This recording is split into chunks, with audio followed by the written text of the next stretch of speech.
Hey, everybody. Welcome to another great episode. Well, I don't know if it's great or not yet, but welcome to another episode of Riffin with Griffin.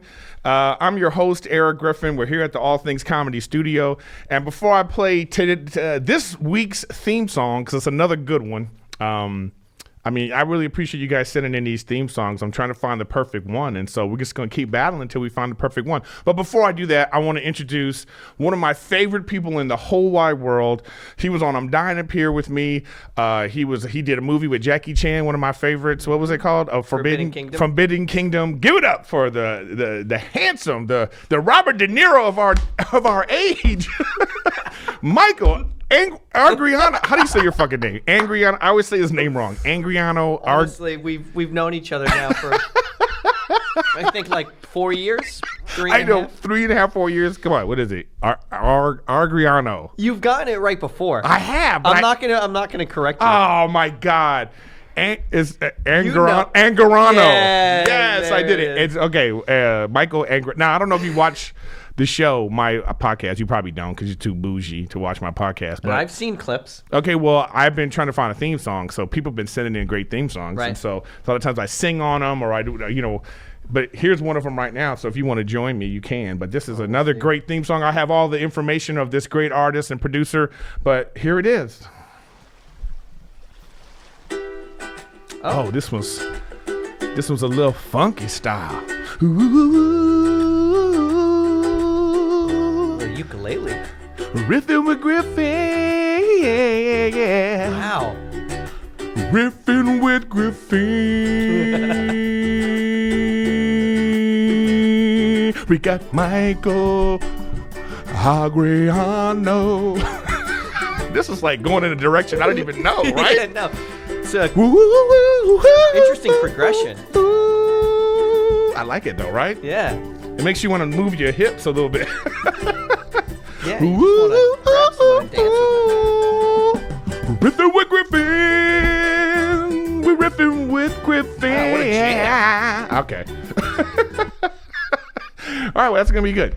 All right. That's impressive. Isn't that something? It's really impressive.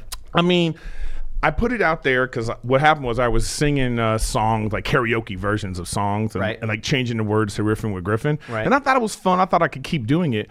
But then they're hitting me up like copyright infringement and like, yeah, they're Really? they're even if it's like a little bit of the song. Oh, yeah. So I was like, you know what? I can't do that anymore. So I know everybody loves that. So what I'm going to start doing is original music.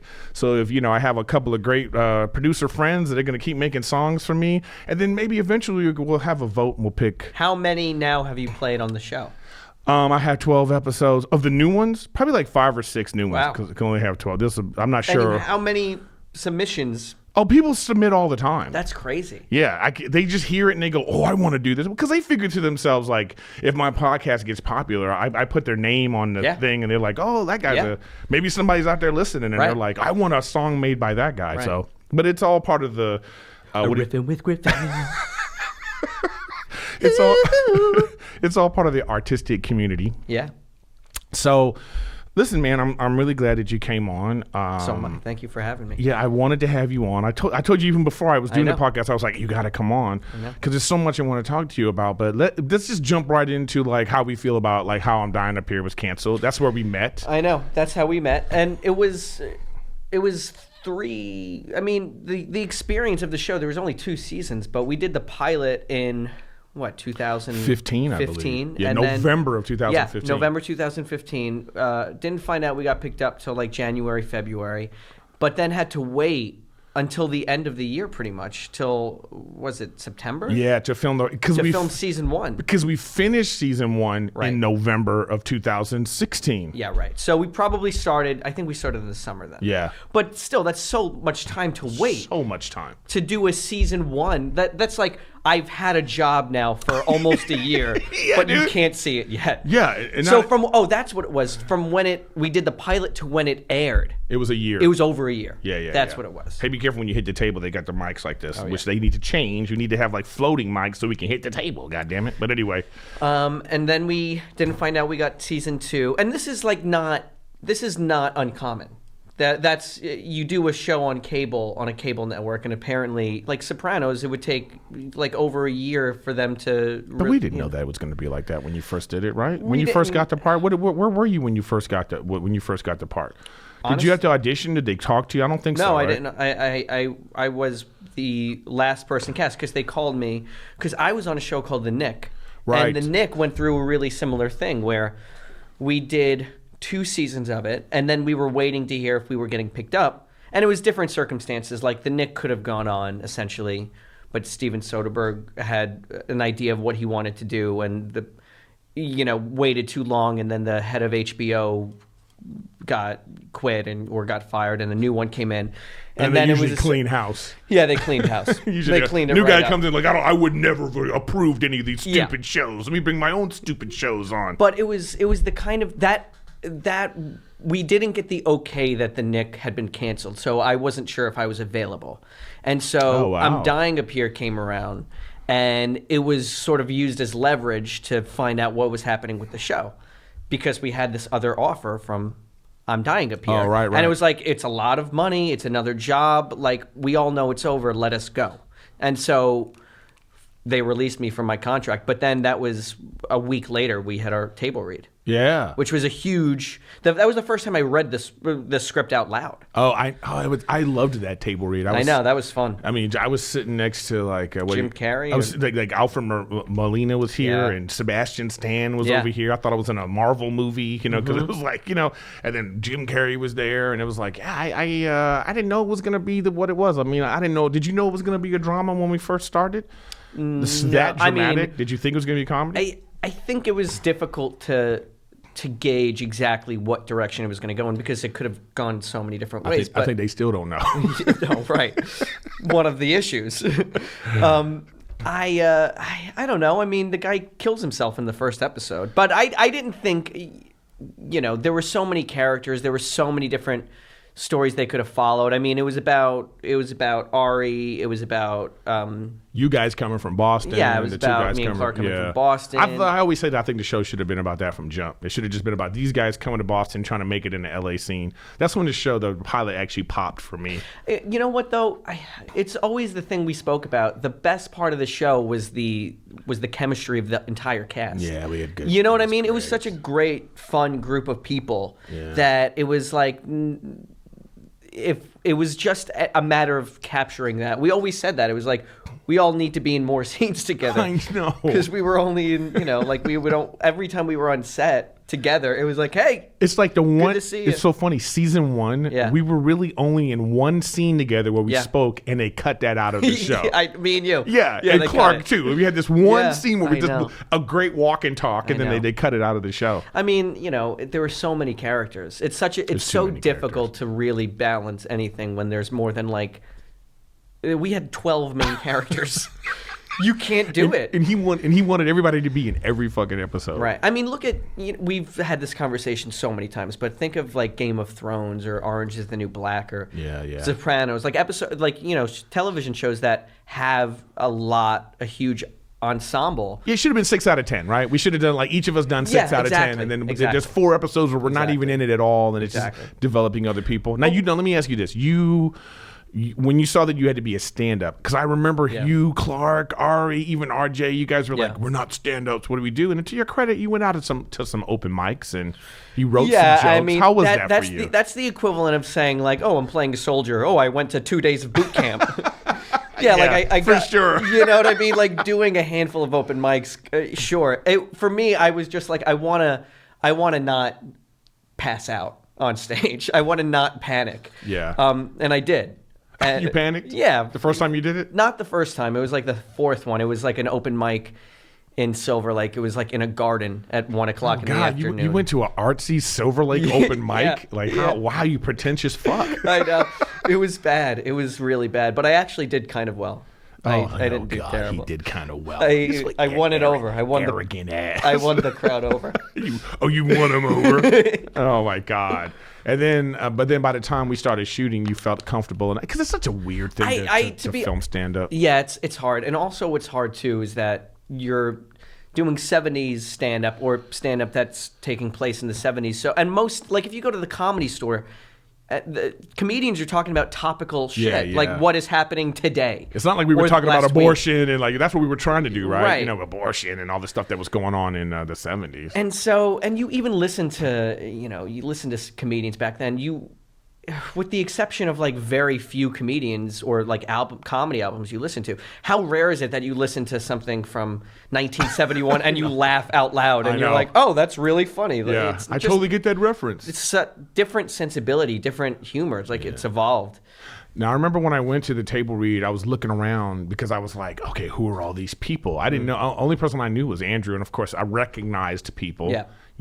But it was funny. I saw you and I didn't recognize you fully until it was like we started shooting and it's late at night. I'm watching TNT and Unforbidden. I think this is like months into shooting too, right? Yeah, we're into shooting. Like and I kept, episode 8 or 9. My whole time I'm like, now I had just worked with Clark on Workaholics. Yeah. We just did an episode of Workaholics and we're talking about like, oh, he can't wait to get on the show. He grew his hair out and I'm like, who the fuck is this guy? I know him and I couldn't. And then it was like 2:00 in the morning and then I'm watching TV and then there it was, Unforbidden Kingdom, Jackie Chan. Just Forbidden. I'm sorry. Unforbidden. See, I don't even know the fucking name of the show. Forbidden Kingdom, and I'm a huge Jackie Chan fan, and I'm a huge Jet Li fan. Right. So I was like, and I knew your face, but then it all came to me. It like crashed on because then my even more favorite movie is Sky High. Yeah. So I was like, and I remember I hit you up. I was like, you're the guy from Unforbidden Kingdom. I knew it. So it was like, I was like, oh my God, that is so great. The best part of this story is you got a poster. Oh, well, we're going to get to that. Yeah. Okay, actually, since you brought it up. So I go to Mike's house and... My parents' house. Your parents' house. Yeah. You're having a party. Yeah. I go to your parents' house. And I got to tell you, at first, I'm in the living room of your parents' house and I'm seeing all this stuff about your sisters and your brother. Right. Like graduation from college. Yeah. I see like diplomas and nice pictures and in a prominent place on the mantelpiece. Yeah. And I'm like, wow, these parents really love these kids. And then I'm like, where the fuck's Mike? And I think, oh man, maybe they didn't want him to be an actor. Yeah. And I'm thinking that they don't love you like they love the other kids. Right. Turns out, Mike has a shrine room. Like it's a separate room just for you. Kind of like all it's missing is candles, and it would have been like a room where somebody's obsessed with you, like they're gonna try to kill you. Yeah. But so he has this great room with scripts from pictures from set. I left with swag. They had like a poster that I took with me. Because every time when we do anything, they give you like the seat back of your chair. Yeah. They give you, all these different things like T-shirts and sweatshirts or like backpacks that you'll never use. But my dad and my mother have all of them. Yeah, it turns out they love you more than any of the other kids. Well, as far as collecting... Come on, man. That room is impressive. It is impressive. It's like I'm talking about they got pictures framed from every movie. I know. Because you've been It's like this, but the entire wall. Yeah. With... It looks like that, but it's like the wall is covered, and you have like so much because you've been in so many things. Like you've been acting. So how long you been acting? You've been acting since what? Since I was 5. Since he was 5. 26 years. Years old. Wow. Yeah. And then what was the first project? Not a commercial. Tell me. No, the very first movie was a movie called I'm Not Rappaport with Walter Matthau. Oh God, this is gonna be a lot of name dropping going on. It's gonna be a lot of name dropping this podcast, everybody. I was in a scene with Walter Matthau. Yeah, that was fucking amazing. Yeah. And then what was when you so now you're an actor, you're 5 years old. 5 years old. You have no appreciation for it yet. No.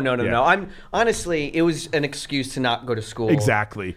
Which was great. When was it? Like I remember because you were probably one of those horrible A-type personality kids too, huh? No. One of those like, I'm an actor. And, so far. Oh, I don't believe it. No. I'm like that now.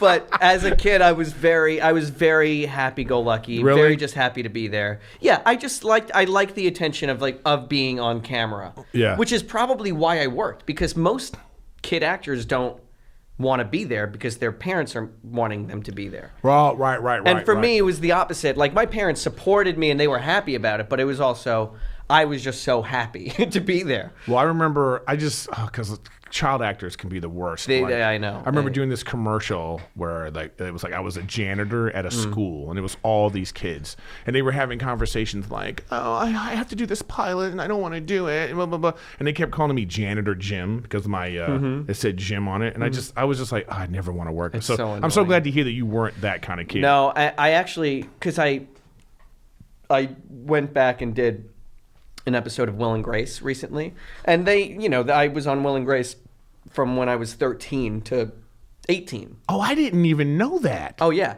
So I mean, So they brought you back as the same character? They brought me back as the same character as a 30-year-old man. Oh. And so, this guy. but I went on there and I just had, because it was so weird. They look exactly the same. The sets were the same. The crew was the same, like the same crew of staff of writers, most of the same crew, and I was the signpost of change. Yeah, they were like, remember when he was 13? Yeah, and so I just had this sort of surreal moment, and I asked them, I was like, what was I like as a What'd they say? kid? They were like, you were very chill and relaxed. Oh, well, that's good to hear. Yeah. And my parents were too. That's also an interesting thing. Like my parents would come with me all the time. If it wasn't my dad, it was my mom. And your parents are fantastic people. Well, that's the thing. Love your parents. Everybody who, from anything I've done since the age of 21 below, anybody who I see, any cast member, director, producer, whatever, they always ask me how my parents are. Yeah. Because they were not the typical stage parents either. They were just very relaxed, didn't give a fuck. Well, they have a lot of successful children. I mean, your parents did a great job because, like, all of them graduated from college, right? Both your sisters graduated, and your brother's in college right now. He's playing, he's playing collegiate. He's a collegiate athlete, right? Isn't he playing soccer? Soccer player, yeah. Yeah, he's a soccer player. Yeah. So, okay, then what age were you? Do you think that like you really knew what the fuck you were doing? Like, what age were you like, oh shit, I'm actually a working actor, right? And then you felt a little bit of pressure. When was that? I remember. What were you working on? I mean, the first job that I got, that was like a huge deal. And there were jobs before this. Like I remember, I got cast as Tiny Tim in Radio City. Oh God! They did the Christmas Spectacular, with the Rockettes, and I remember it like almost as the happiest day of my life. Like I was incredibly happy because it was a huge audition. It was really intimidating. Like you have to dance and sing, neither of which I was very good at. But I got the part, and I remember I was like 8, and that was a huge deal. Oh, so even when you were 8 years old, you understood the magnitude of like what you were doing. Well, I mean, it's hard not to when you walk into a room and there's like hundreds of other 8-year-old kids, and you get the part. That's like a sense of competition is, What were you most proud of when you? Well, the job that was the first serious thing that I got was a movie that was originally called 50 Violins, and it was Wes Craven directed it, and Madonna was the star of it. Really? And with Angela Bassett and Aidan Quinn and Gloria Stefan. Oh my God. But, and I did a table read, and I was playing Madonna's son. And like we're sitting right next to each other during a table read. And she's playing with my hair the entire time as if I'm her How old son. were you at that time? Like 10. Oh, okay, good. So it wasn't creepy? It wasn't like... No, it was incredible. I know you're like... very erotic. Did you feel like a virgin? Yeah. It was intense and great. But that Madonna dropped out. The movie's title got changed to Music of the Heart, and Meryl Streep replaced her. Oh my God! So I was Meryl Streep's son. Like, good. What a replacement! You want to talk about replacing like some bench warmer with Jordan or something? Yeah. She got nominated for an Academy Award. Right. I mean, Madonna. You think Madonna looks back like, what the fuck was I thinking? Yeah, I don't know. Oh wow! So you've worked with Meryl. So that was like I was 9 or 10 years old, but I had to learn how to play violin because the movie is about like an inner city music teacher and who Meryl Streep plays. It's based on a real person who starts a music program in like a public school in Harlem. Oh, so this was like white people saving white people. Yeah, right. And so it was very much. So I had to learn how to play the violin. And it was the hardest thing I've ever done to this day. Did you get good at it? Can you still pick up a violin today and like play a couple of notes? The notes are ingrained in my head. Like I would know how to play a song. I wouldn't play it well, but it's ingrained in my head. Wow, that's great. I remember coming home from a rehearsal crying to my mother and being like, Like, I can't do this. Yeah, no, straight up, I can't do this. This is the hardest thing. But that was like turned out to be a worthwhile experience. Yeah, it was very formative. It was also, they say this about people like the really great actors and creative people are the most humble and down to earth. And so she was the most humble and down to earth. You would never assume. I remember day one of filming. Meryl Streep. Day one of filming. She had to run in a scene, and we're filming in like the middle of the city in New York. It's freezing out. It's like January. And she fell on her face. Oh, God. She fell flat on her face in the middle of a take, and everybody rushed over to her and was so nervous. Right. And she got up and she was like, I'm all right. Let's keep going. I'm fine. Literally brushed it off and was like, I'm okay. Listen, I love Meryl Streep, but one thing that pisses me off is every year when she's nominated for an Oscar, like, bitch, stop acting surprised. Sure. You know what I mean? I know. Stop acting like, oh, what? Me? Only the greatest actress in the history of acting. You know? I know. Okay, so you worked with Meryl Streep, Yeah. and then what was next? So that was the one you thought. But That at the was time, did you know at the time, though, you were like, oh, this is a big deal? I knew it was a big deal. That Okay. was a big deal because that was a big movie. And I remember Were you worried when Madonna dropped out? Were you worried like, oh, there goes this? no. Oh, you didn't care? No, I don't think. Well, if I did, I don't have any real memory of it. It wasn't because was Madonna even your thing at that time? No, it might have been like Meryl Streep. It might have been like Madonna's dropped out, but Meryl Streep is replacing her. Oh, like right it might away. have been in the same breath. So you were like, oh, Yeah, yeah. Oh, oh no. But yeah, that was big. That was a big deal. yeah. What was next after that? Almost Famous, probably. Almost, yeah. That's the one. Yeah. You know, that's the one that you think that's the one that like it was like, all right, we're gonna. You had like offers coming in. And it was like, It was definitely. It's a movie to this day that I get. Nobody recognizes me from Music of the Heart. You know, Right. Like Almost Famous is a classic movie Yeah, that it people is. recognize me from to this day. Yeah. Which I'm shocked by, but well, I'm more Sky High, but you know what I mean. I know. Sky High is always gonna be like, I know that. Yeah, Almost Famous. It's great, but Yeah, that's the fair. superhero movie was like, with freaking Wonder Woman in it. You know, Yeah. that was my first crush when I was a kid. With, Really? yeah. Linda Carter? Linda Carter. Yeah. Wow.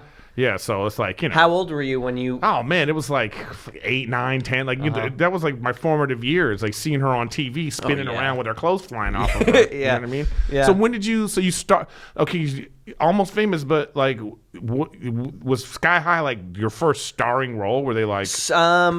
There was a couple of things after. I mean, and in that time, The hit. That was the first hit, then, right? Is that? well, it was the first. It was a huge Disney movie. It was Yeah.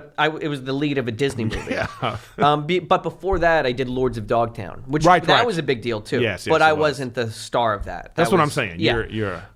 You're good in ensembles. Right. Yeah, I fit right in. Yeah. The truth is, I really didn't want to do Sky High. You did what?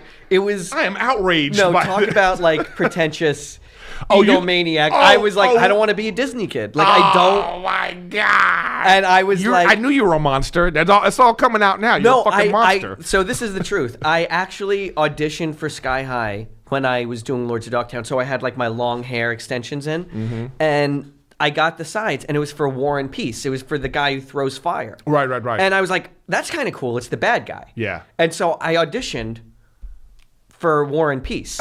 And the director, Mike Mitchell, he's sitting there, and I'm doing this like really intense audition. And they're like, I no. think I'm crying in the audition. And they're like, no, he's a good guy. No, the director was like, that was really good, but I think you have the wrong sides. And the character's original name, not Will Stronghold, it wasn't Will Stronghold, it was Jeremy Stronghold. Jeremy. And so they gave me the sides for Jeremy, and they made me wait in the waiting room to like learn him a little bit, and I was like, fuck this. Well, that's a testament to how good you are. Then, if you just went to the waiting room and it's that energy that you didn't want to do it. You were probably reading always. this like, oh, this is a piece of shit. Yeah, always. What? I'm an actor. Right? I'm trying to get an Oscar. I'm not trying to be a Disney star. Yeah. And then you went in there and fluffed it off, and you fucking blew them away. It's the truth, because I was doing Lords of Dogtown. We thought that movie was like The Outsiders. yeah. So I did go in with this little bit of a chip on my shoulder, like a very dramatic. Yeah, Silver Lake attitude. Yeah. Well, at that point, Woodland Hills. But but also that script wasn't funny. When the script that we all got to audition with, it wasn't punched up. It was punched up way later. Oh, when it was campier when you finally filmed it. Yeah, it was a comedy when we filmed it. But when we read it, it was a straight up superhero movie with very little humor. So they had the writers from The Simpsons and like SpongeBob SquarePants.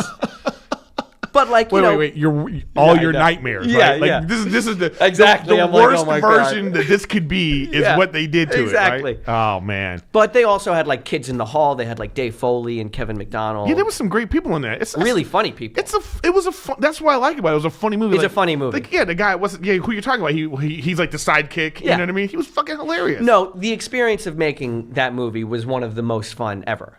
Now, did you learn a lesson from that? Did you learn a lesson not to judge a book by its cover per se? Yes, totally. And also, like, things happen for a reason. And well, I think there was an earnestness. There was like an authenticness you brought to it.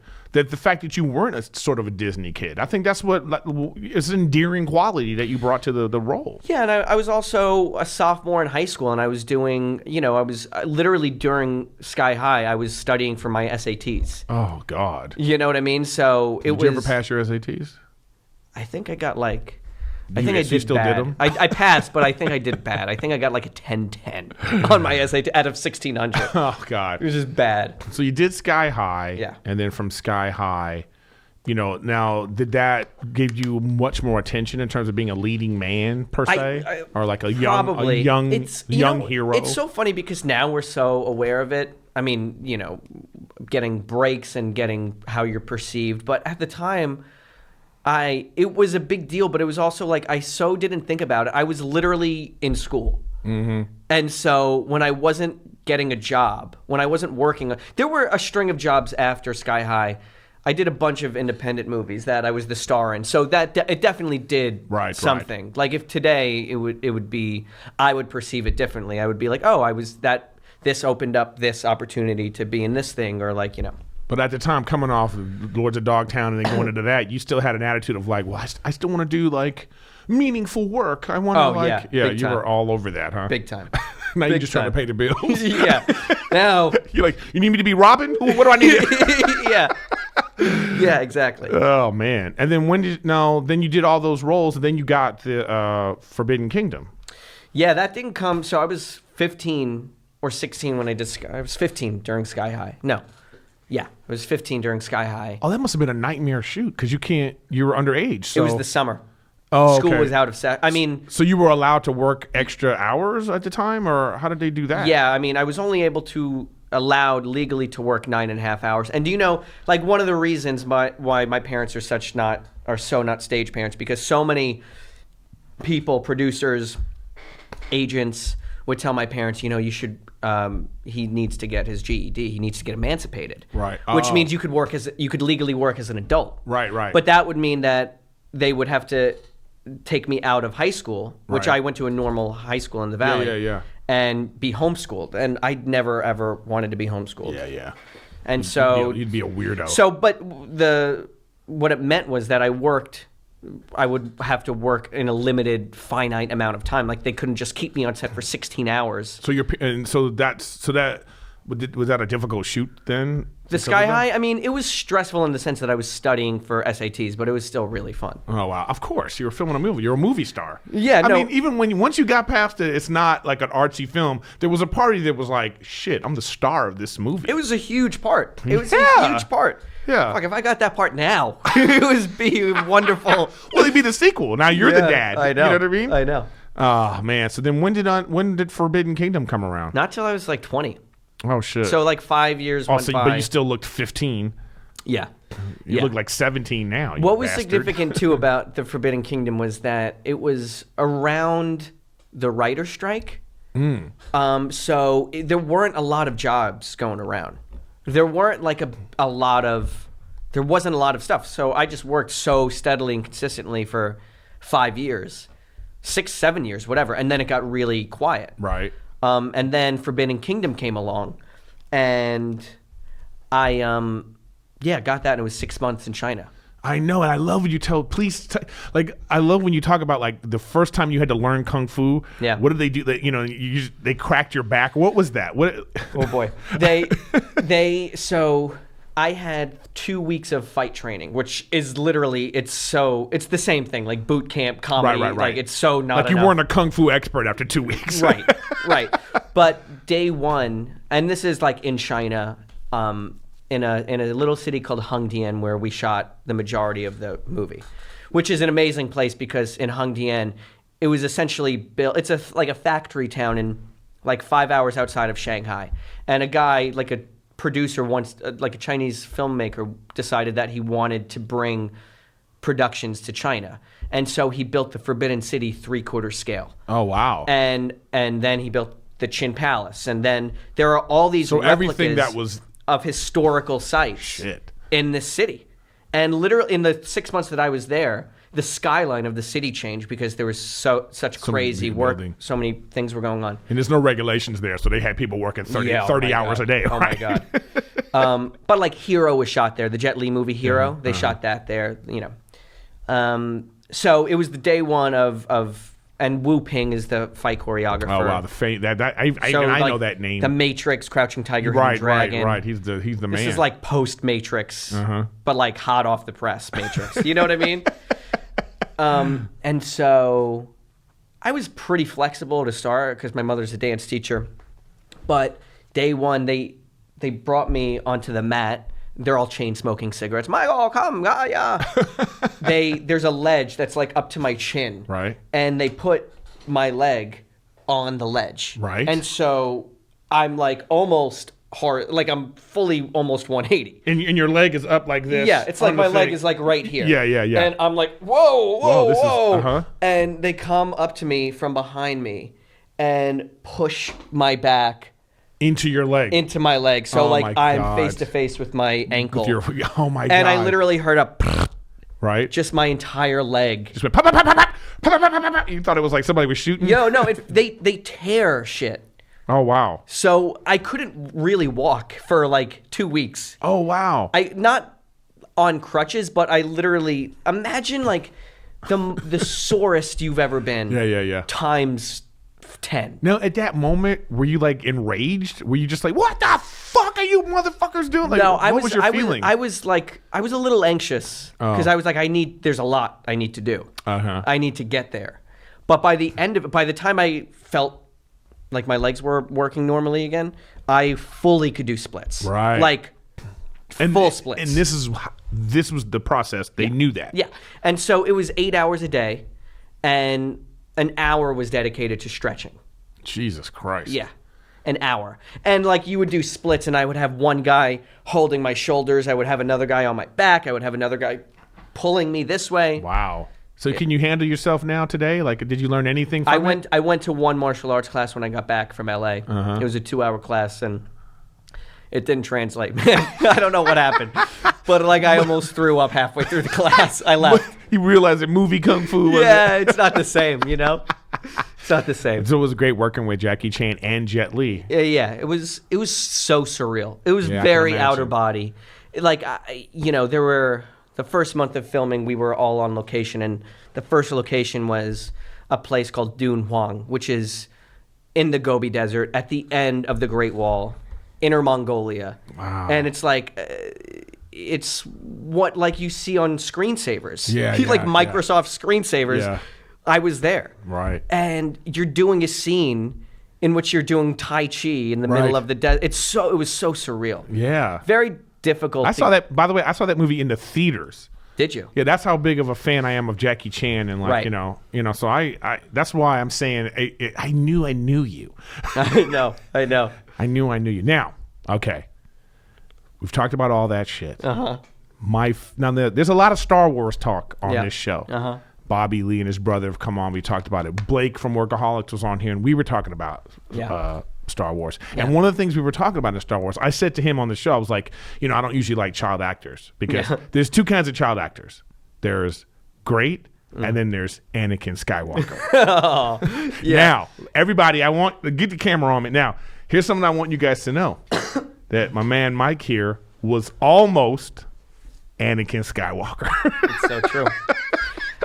And when I heard that, it blew my mind because you would have been 1,000 times better. You know what? What the fuck? How did you fuck this up? You know what's crazy is I don't think I would have been. Like, you don't think so? No, come on. No, dude. I mean, look, I saw Sky High. We were with fucking Meryl Streep, man. I know. You would have been much better in the pod races than that kid. Honestly, how did you not get this part? We got. That was before Music of the Heart. I was like 7 or 8. Oh, right. Okay. So and it's like general casting calls in New York. I was a huge Star Wars fan. It's one of my favorite movies. Of course.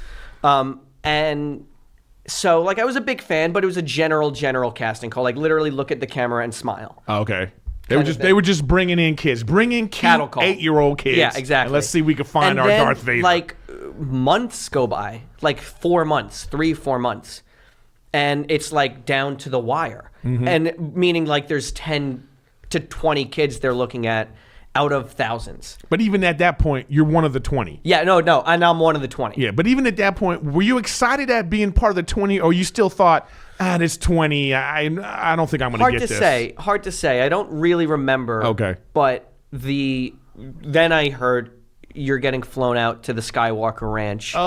You and 2 other young actors, and the script is coming. The script. So you're in final 3. Final 3. You got the bronze medal in this shit. Final 3. Final 3. And we get the script for the audition. It's not the script for the movie. It's the script for the audition, which is like this thick. It's It's a thick 50 pages. 50. Oh, and you hadn't seen it yet. Oh no.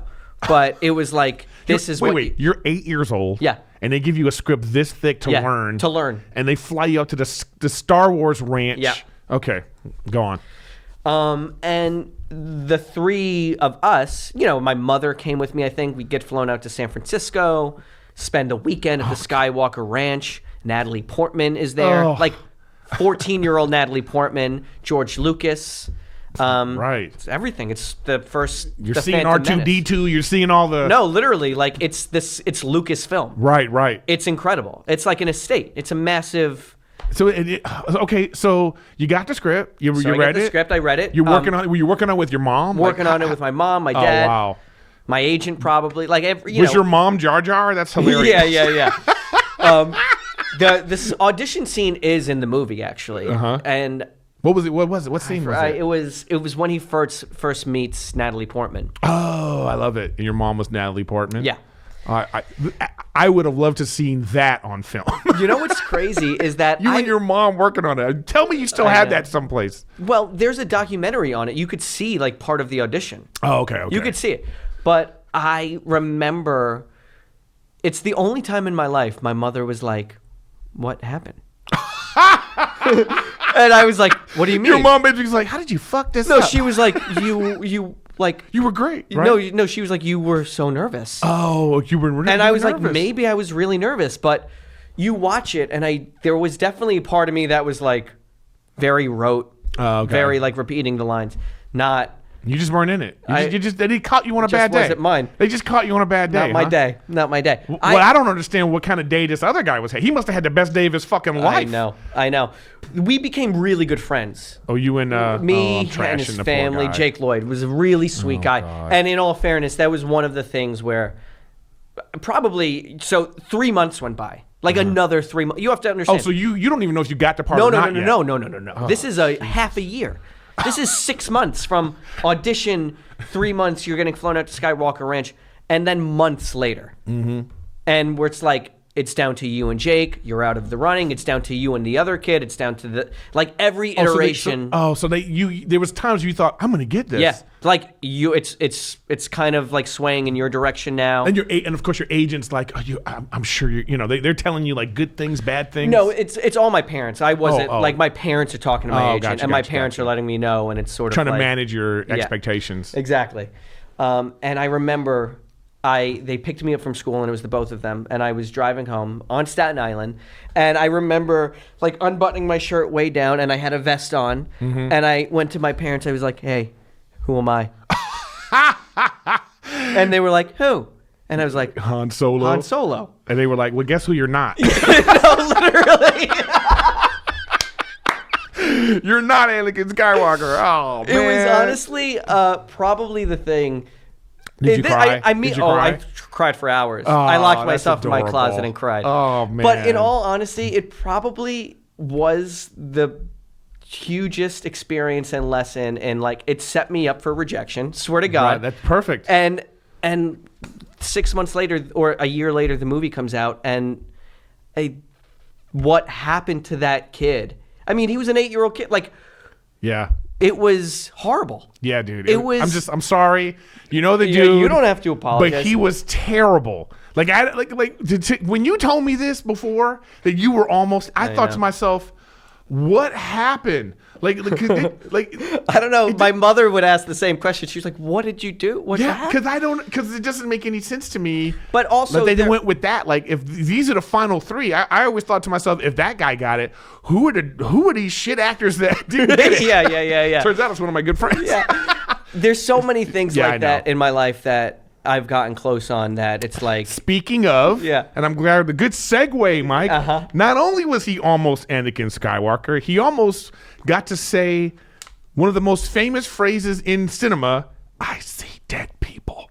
You were almost a kid from... Almost. I mean, I got close. I don't think it was down to me and him, but I got really close. Oh. Well, it was the kind of thing where I had like 5 auditions in a day, and Sixth Sense was the last one. And it was with the casting director, who was A.V. Kaufman, who's like a big casting director in New York. And she knew me, and like I've seen her like... Yeah, because how old are you at this point? I mean, 9, 10. Oh, wow. This was like... Oh, yeah. You just like... Oh, yeah. And then it was like, oh, yeah. Like every huge part for a young kid actor. You were going out for I was up for it. Oh, man. So there's probably more that I don't even know about. So I know about Sixth Sense. I know about Star Wars. So, okay. Malcolm in the Middle. Screen tested. That's right. He was almost tested. Malcolm in the Middle. Also, Home Alone 3. Wow. That was a big one. That one, probably more than Star Wars, where I was devastated. I was devastated. I was really upset about Star Wars. One Fine Day, a movie called One Fine Day, which was Michelle Pfeiffer and George Clooney. I remember that. It's a great movie. Yeah. I'm upset about that to this day a little bit. Yeah, but that one was like one of those artsy fuck off movies. It's not the lead role. It's not Anakin Skywalker. It's not fucking Star Wars, dude. Come on. And there are more, but Sixth Sense. Oh, so I. But yeah, so tell me. Because I thought you were like it was like you and Haley Joel Osment. I mean, you had to wrestle and like Yeah. You know, race down the street. Yeah, you had to do a 40 time. Yeah, it was. I was really close but I couldn't have been that close because I auditioned. It was the last audition of the day. A.B. Kaufman comes into the waiting room. I'm asleep. And so she goes, "Mikey, come on, wake up. You have to go audition now." So I go into that audition, and I'm probably like, I see that. Okay, so this is so now I'm seeing a pattern here. Yeah. So you went into Star Wars, fucking, you too nervous and fuck that off. Oh yeah. So now you go into Sixth Sense tired, like you're so wow. I know. Sky high, read for the wrong role. Yeah, dude. This is like what is essentially going on with your career? When you really want something and you prepare for it, you don't get it. Oh, like you should have went out for Jar Jar. Exactly. Right. So I would have been like fucking Jar Jar. Misa Jar Jar. They would have been like, you know what? I think you got the wrong sides. Yeah.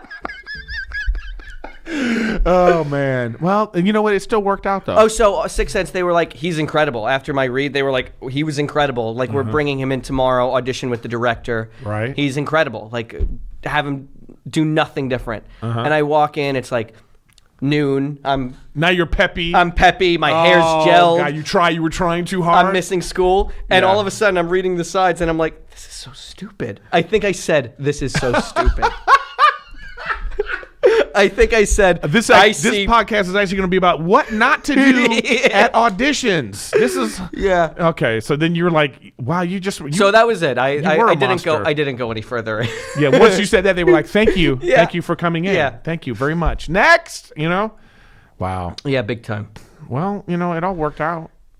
Well, that was the lesson. Any of those would have done crazy things, but Yeah, it was just, Who knows though? Who knows? or not. Yeah, It's not like those two guys went on to have like some tremendous career. It's now Haley Joel Osment is like the fat weird guy in all these parts. He's hilarious now in like these different. No, parts. he's really funny, but I think he stopped for a while. I mean, I feel like I've always been really lucky because I was able to keep working consistently and never. I always hated and resented like the idea of having a big break, because to me it's like that puts more value in one thing than the other. Than the journey of your career. Yeah, exactly. I totally know what you're saying. It's like sometimes that big break is like people don't even know. That person's been acting for 11 years. Yeah, exactly. It's not a big Exactly. break. They've just been around. They've done their thing. Exactly. Okay, so so when you came off from Dying Up Here, the show got canceled. It was like, it sucked. I was like, by the way, I want to tell you, the second season of Dying Up Here, you did a phenomenal job. You were incredible on that forget show. me. No, you really were. But that work you did with Brad Garrett, and I really am sad that the show was canceled, because I really feel like if we were coming into a third season, I think that we might have gotten some love. I think Brad Garrett missed out on like a Golden Globe nomination, an Emmy nomination. I thought you did a good enough job for that too. Thanks, so man.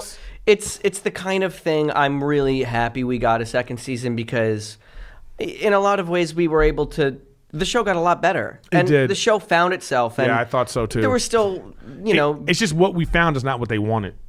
There were still issues. Like, there were still a lot of characters. Yeah, it was too many still characters. tonally really, probably darker than a lot of people thought it was going to be. But Well, the end of the day, we were given enough time by Showtime to find it. And like that, to me, at the end of season 2, when we finished, I thought, I can't really, like season 1, everybody was sort of down. Remember, everybody thought I don't think we're coming back, but I was like, I think we are.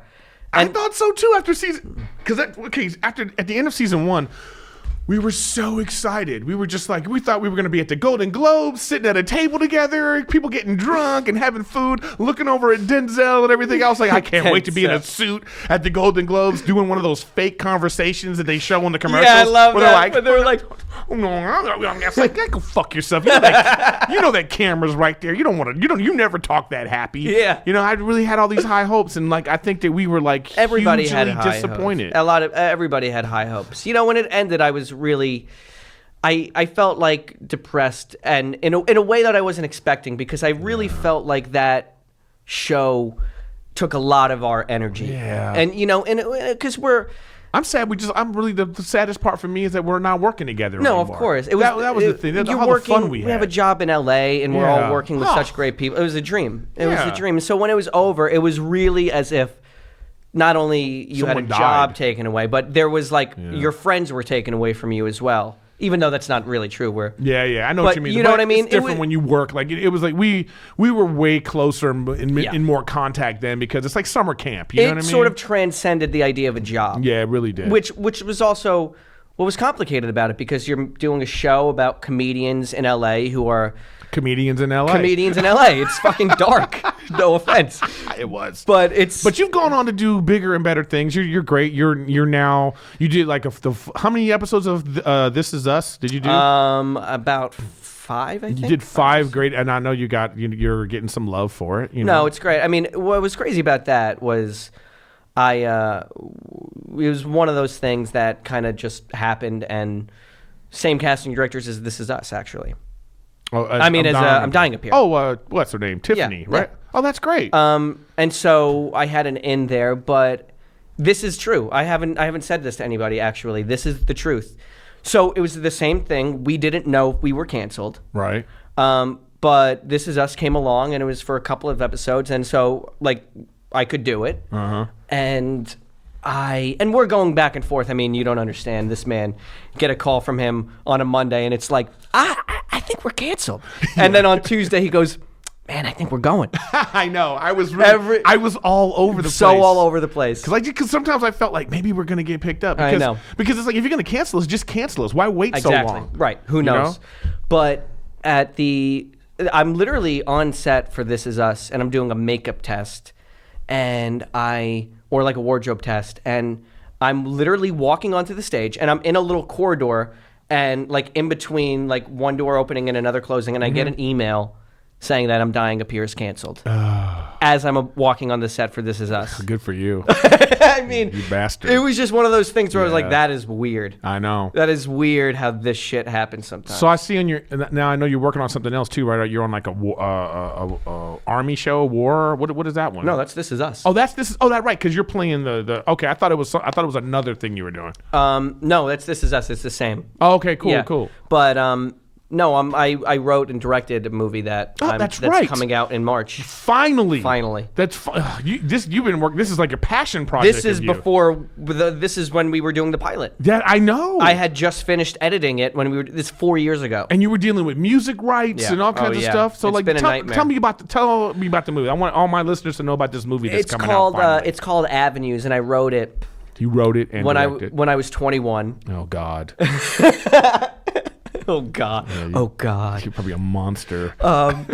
Wrote it when I was 21 and made it when I was 26, and I'm going to be 31, and it's going to come out. I mean, it's about a guy who's celebrating his 25th birthday in New York, and it's set about a month after his older brother has committed suicide. So it's dark, but it's also this guy sort of doing everything he can to like live it up and enjoy it and avoid it. At the same time, his friend comes out to visit him. They meet these two girls. They have this really beautiful sort of quintessential day in Manhattan. I'm surprised I haven't sent it to you. Have I sent it to you and you haven't watched it? No, you have not sent it to me. I'll send it to you. Okay. And this is going to come out this year. It's coming out in March. It's coming out in March, everybody. So look out for Avenues coming out in March. Ari's in it. That's how I met. You guys knew each other before then. Yeah. Oh, wow. Ari Grainer from Ari Grainer. I'm Dying Up Here. The star of Yeah.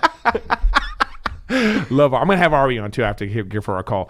But you know what? This is a great stopping point. We went through the gambit of your origin story. Yeah, my origin story. That's what I like to do with people. They come on, we want to hear your origin story, and we heard it. And so, like, look out in March for Avenues. Yep. Written and directed by Michael Angarano. That's Angarano. That's not it. You had it. Angarano. Yeah, sure. You get it, and then you lose it. I don't know why I can't get the name right. I think you panic. I think I do, but it'll be in the credits of the thing. Also, you can see him on This Is Us, and I'm sure a lot of other future projects. You are a fantastic actor and even better friend, and I appreciate you coming on. My dearest friend. Next time you come on, we're going to talk about all your love conquests, because this man is a player. Listen, it's gonna have to be a joint venture. Anyway, everybody, thanks for listening to another episode of Riffin with Griffin. And again, if you have theme songs you want to send me, just send me, and I'll sing some lyrics on them. And we want to have original content here. We're looking for like I said, I'm looking for the perfect theme song. And I want to thank again my buddy Mike for coming on, and this is another great episode of Riffin with Griffin. I had a good time. When I say great, I mean I had a great time, and I hope you enjoyed listening. So thank you very much.